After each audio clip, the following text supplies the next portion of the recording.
You're watching ASOTUCon 2024, presented in collaboration with Reynolds and Reynolds and Gubagoo. Thanks to our studio partner, fullthrottle.ai, for making this panel happen. Well, my name is Subi Ghosh. I'm the EVP of Partnerships at Stream Companies. And I'm really excited to be with this incredible group over here. We have Duran Cage, who is the founder and CEO of Cage Automotive. We met at our very first seminar about 15 years ago. And we were just on the dealer side, trying to learn as best as we could, and both of us were taking notes feverishly and sending it back to our dealership so that they would start doing the changes right then and there. So it's been a long journey, but I know how much you've grown over the years and how much you contribute to the automotive industry. So I'm excited to have your thoughts on this topic, and I know how much you know about brand. Kimberly, I just recently met, and we did our panel at NADA around similar topics about marketing, and she is the head of marketing and communications at Group 1 Automotive and comes with a lot of experience, not just in auto, but outside of auto as well, that allows us to have a nice, big, full picture. And then newcomer, Paul Daly, who is the founder and CEO of ASOTU, a little-known brand. And it's his first time speaking, so be kind to him, please. All right, well, thank you, guys. We're going to talk about how to deploy brand from marketing to the front lines. We all know that that can be a challenge to take the vision that is created at the top and executed fully through the front lines. So I think it starts with what brand is.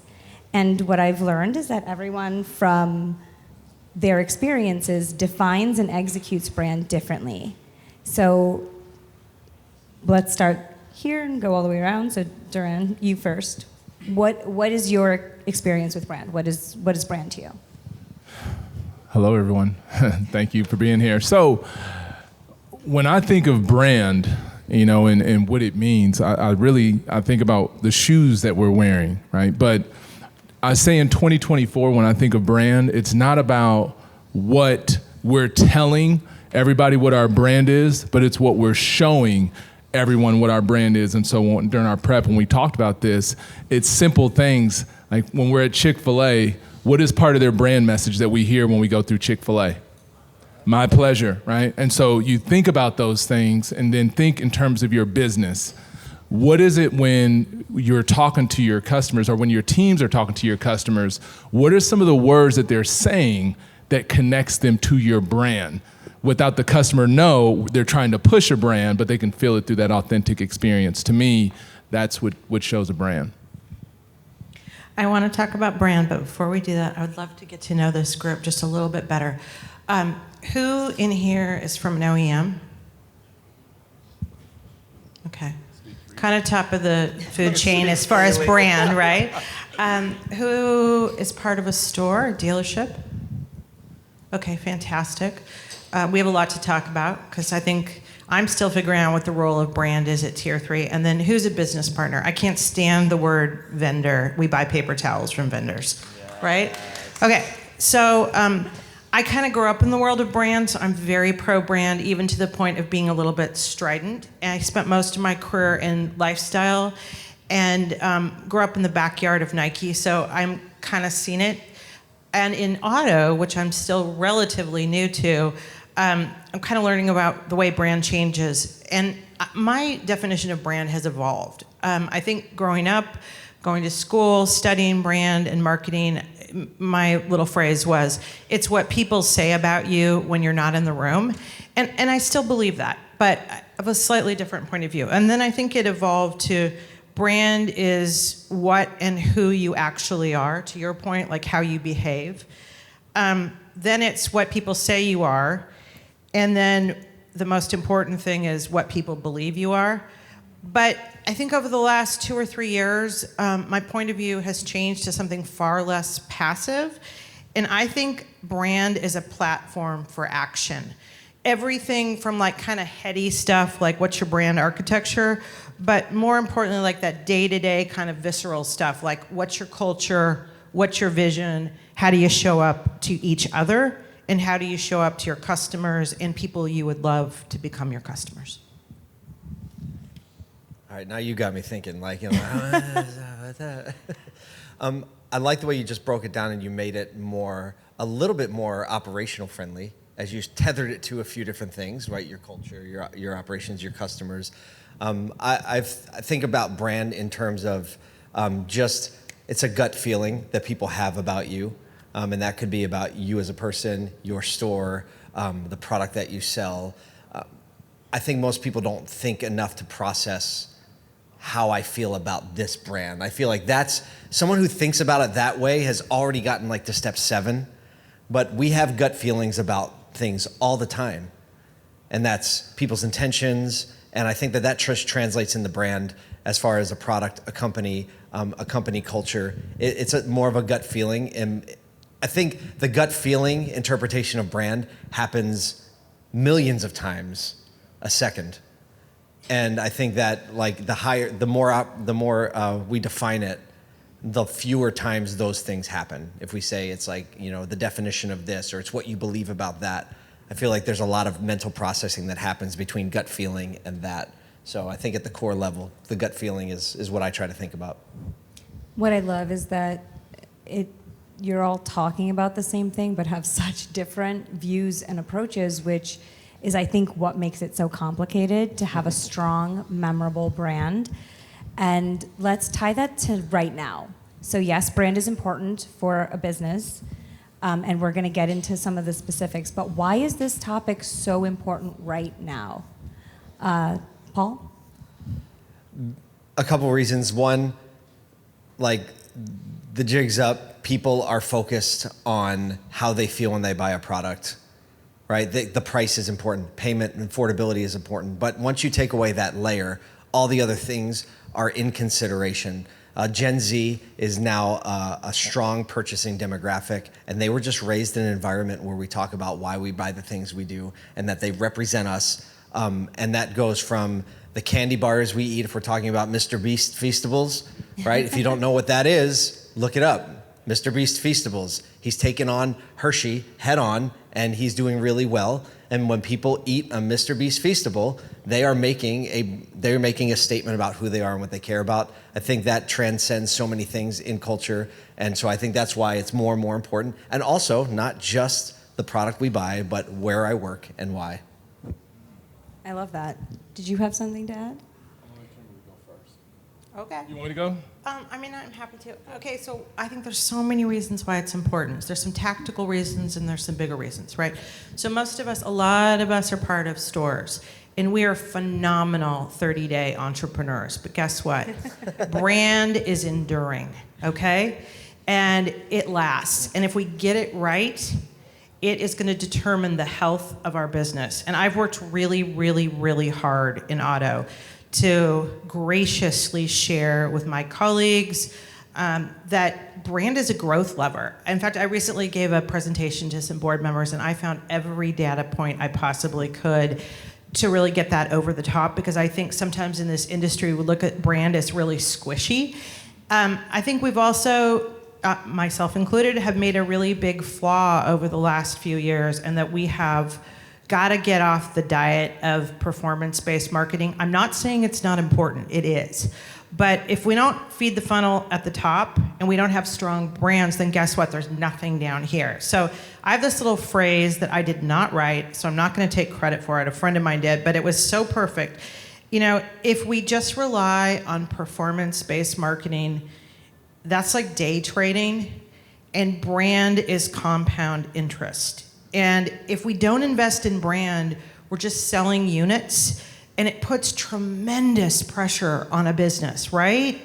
And then the other thing is, with the death of the cookie, and there's all kinds of, like, I think in this business we get the science right so well, but we're not getting the art right at all. So yeah, I think brand matters, you know, a lot. Yeah, that's Aren't you glad I told you could use that statement? It wasn't me.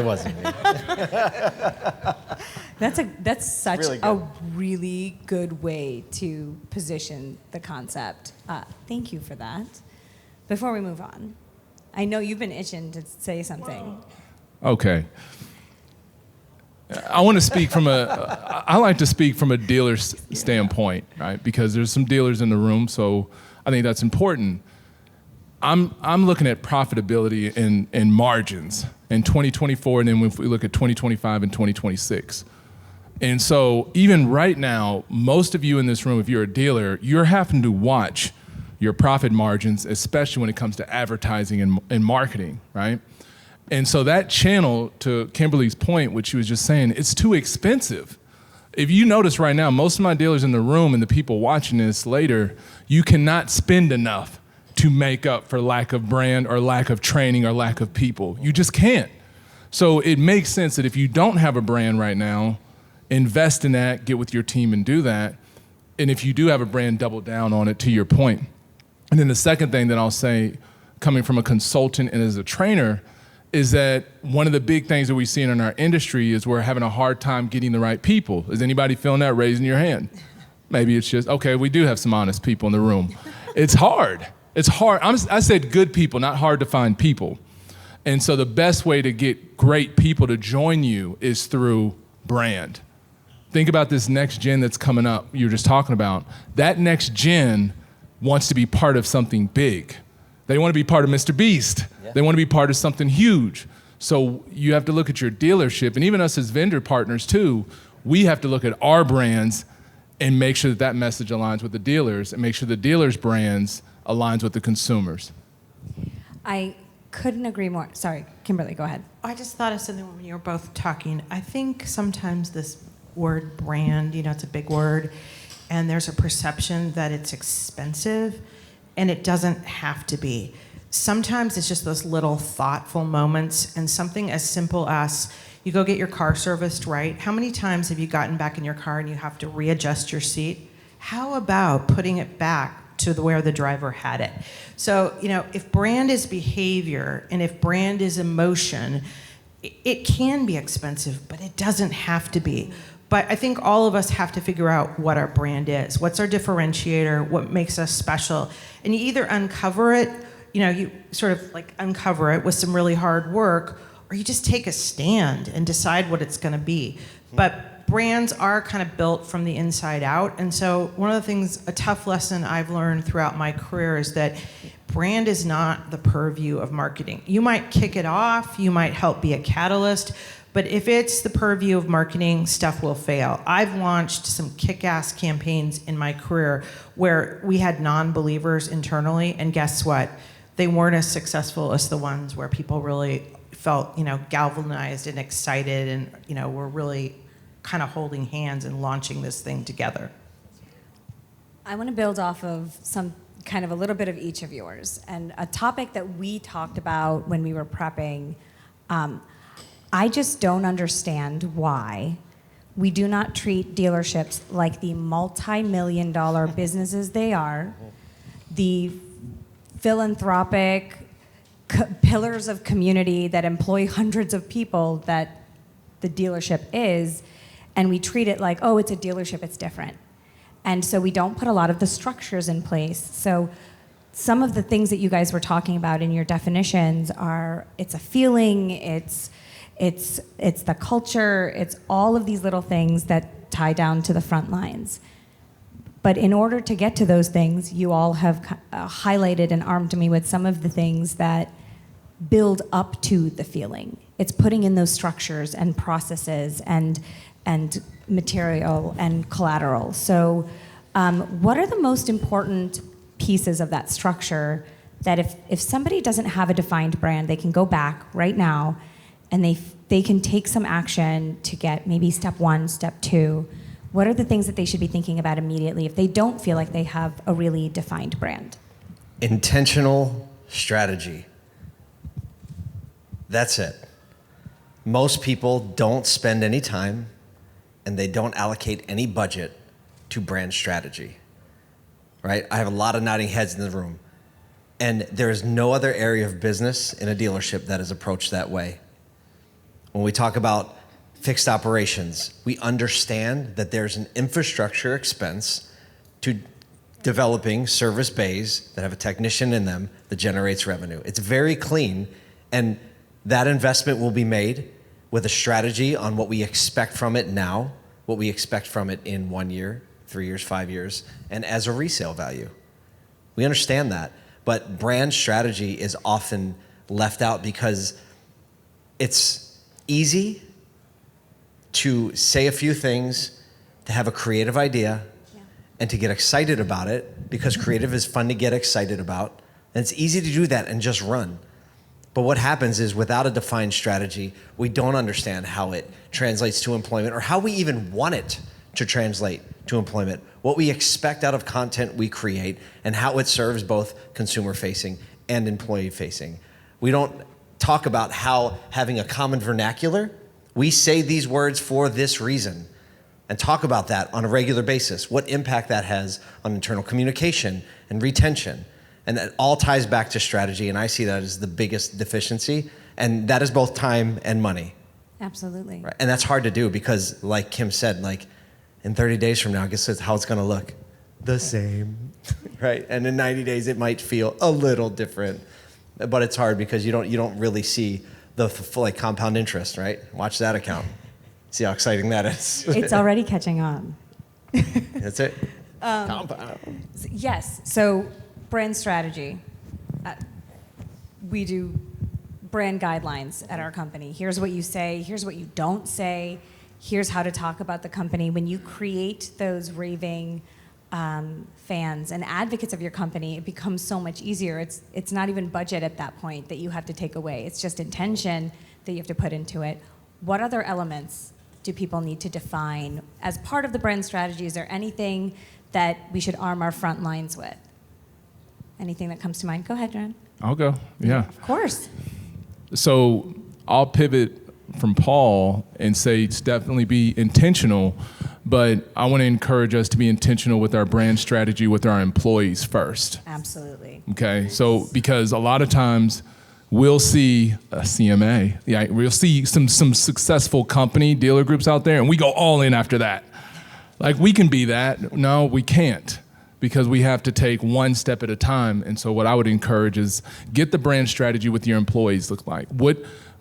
How do we really value our employees, and what does a great employee look like? What does our avatar for an employee look like? Our avatars, excuse me. But I would say laying out the groundwork for that. And then after we have the brand strategy for our employees, now we listen to our employees, get them involved with it, ask them, like, hey, what do you think? Like, what do you hear when customers talk about us a lot? What's the story behind us? What's our owner vision really about? Now we did the strategy, now we've got with our team, and we're listening to them. And then now let's get to the consumer branding strategy that connects both of them, because customers will feel the brand through your employees, as I mentioned earlier. So I'm not trying to be repetitive, but I know this question was meant to get a little bit more granular to help those people that aren't doing the brand or they're not all in yet. But that would be the flow. If I'm an owner of a store right now, maybe I just bought one or whatever, or I want to relook at things, go back to your strategy as Paul mentioned. Let's look at our employees, make sure we're good there, and then execute the rest. I'm glad you... Brands are built from the inside out. Absolutely. And I'm glad you brought that up, because breaking it down is, I think, the easier approach. Sometimes, especially if you don't have an agency or internal marketer that understands brand, it seems like it's too big, that you can't tackle the whole thing. So don't tackle the whole thing. Start with your internal. We can't blame sales managers for not training our people well if we don't even give them the tools. So I want to tie that to, Kimberly, something that you said earlier, that it has to be authentic. It has to be specific to you and organic. How do you define a brand and make it authentic to the front lines? What are some ways that you guys have gone about doing that?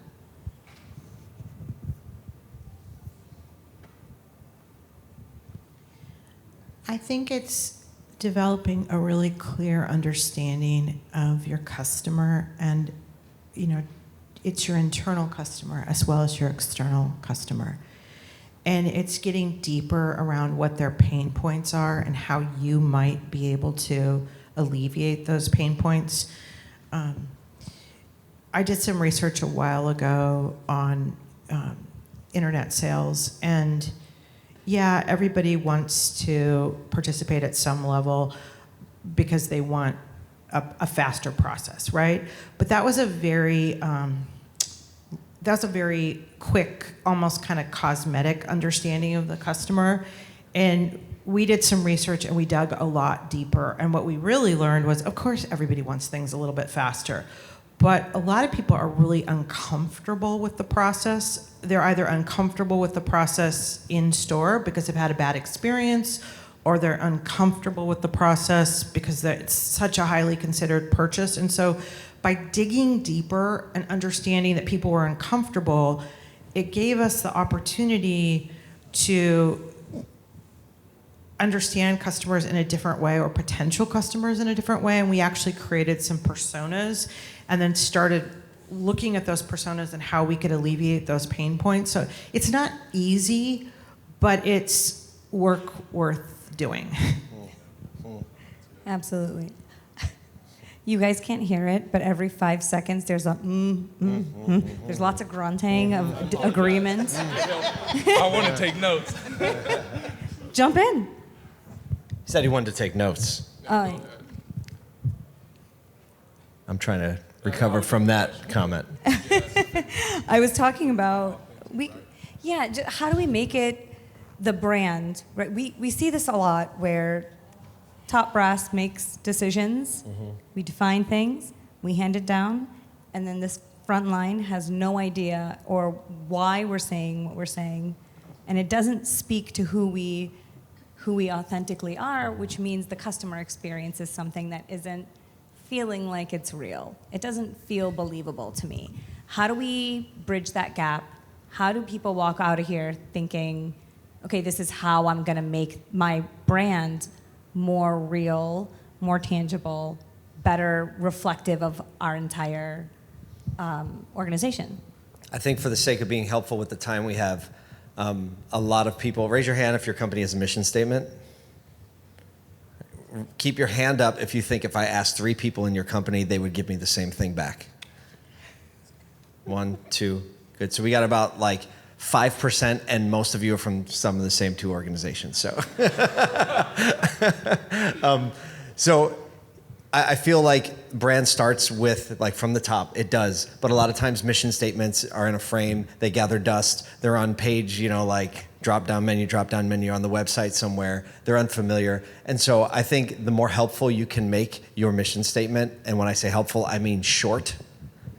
If you can get it in like 5 words or less, you're going in a good direction. Because until you have unified language of what you're trying to do together or why you're trying to do it together, you will never have a unified activity on the other side. If you can get it to a word, a feeling that you want people to have, start really, this sounds like not a lot, but it's actually really hard. If you could have a word, and that word is somewhere in your store or somewhere everywhere, that's what people, and that's a feeling that you're trying to generate. I think that is one of the most effective things. I'm not trying to steal his thunder, and he's going to have a lot. Will Guidera, our keynote tomorrow, he said something in this podcast we did with him in preparation for ASOTUCon, and he said, I think that if you have a 30-minute meeting every day with your team, and you spend half of that time updating people on the business and the operations, and you spend the rest of the time talking about the times you generated the feelings you're looking to generate in your customer and sharing stories about that, he was like, I believe that in 30 days, you will see exponentially more of those situations happen because you're focusing on a unified trajectory. Absolutely. And I think that ties the brand like as tight as it gets. Like you said, inside first. Absolutely. We are coming up on time. As much as I would love to continue this for another 45 hours, in the act of wrapping up, what is the big takeaway that people are missing right now about brand? What is it that's crucial and people need to be thinking about that they're not thinking about, or they're missing, or they're taking a misstep? Is there anything that comes to mind for each of you? And I'll let whoever wants to go first go first. Go ahead. lack of focus on it or intentionality is affecting far more of your business than you think. That's it. Wow. That is the shortest answer I've ever heard from you. Duran? I know, I'm like thinking in my head, how do I do what Paul just did in one sentence? He wants a tweetable moment. Yeah, no. He's good at that, but I'm gonna give it just straight. What I would say, especially if we want that authenticity, and what I see a lot in my business when I'm coaching, either in the field or online, is it's gonna be the leaders, your leaders in the front line, because it's like our children. And I'll be really quick with this.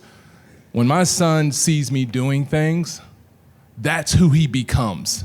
No matter what I say the rules of my house are. And it's the same thing in the dealership. You can leave this, and the owners, the GMs, everybody can say what they want, but it's gonna be around what the leaders are doing, because I feel 2024 and 2025 is gonna be the year of leadership. It's gonna be all about intentional leadership. Leadership is what got me here. The owner who invested in me got me here. And so we have to return to that. So even when it's on brand, that's what I would leave you all with, is make sure you're intentional with the leadership meetings. To Paul's point, that was brilliant. I love that. We at Stream have these, every new hire would get this internal culture and external culture card that has, like, on the inside, it has, STREAM and like what we stand for, how we want to live by. But if they get it just once, it goes away. It's great in that first week, but then it's gone. So repeating that is, I think, important, but also revisiting it. Don't be afraid to revisit your brand. Don't be afraid to rethink.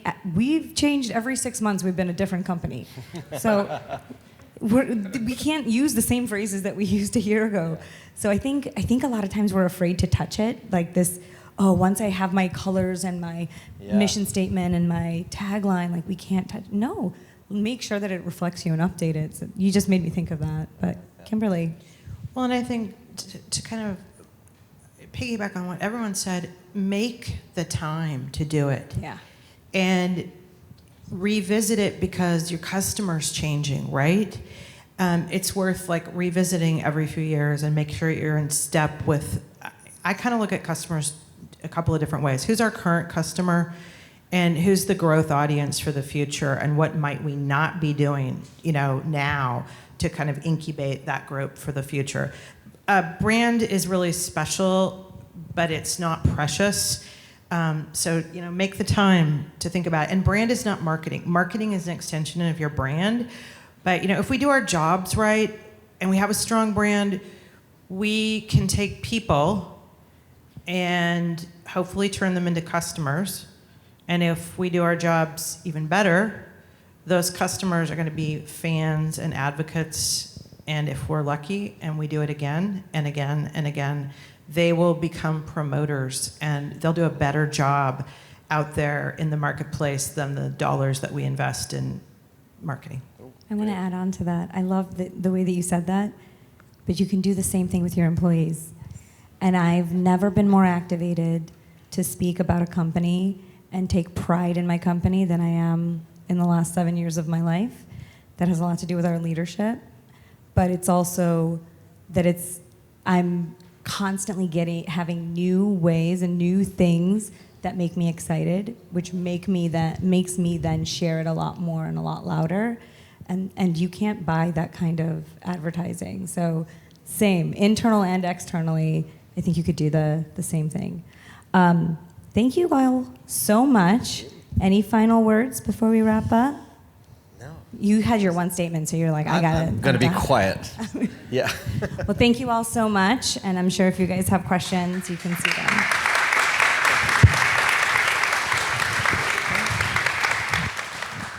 Job well done, Subi. Thank you. I wish can I tell them the story? Can I do it in Yeah. 1 minute? Can I give you guys a 1 minute story about Subi and I real quick? How she talked about the introduction. So here's what's really cool about Subi and I. We were at an event similar to this, not near as big, don't worry. And she gave an idea, and I want to leave it with you all as well because it still could be effective. She's like, hey, she's up in Buffalo, right? Yeah. She says, I've got a bunch of interns helping me out do websites, CRM, marketing, all these other things. And I'm sitting there in this just like you all. I'm like, oh my gosh. So I went back to Jackson, Tennessee, and I hired. I went to every school. All of them told me no, but one said yes. And I ended up getting a young man to come work for me and take pictures. That young man, all this came from Subi, went from taking pictures to becoming my assistant internet director, to becoming the internet manager when I went to run the store, to now he runs stores in Houston, Texas. All from Subi.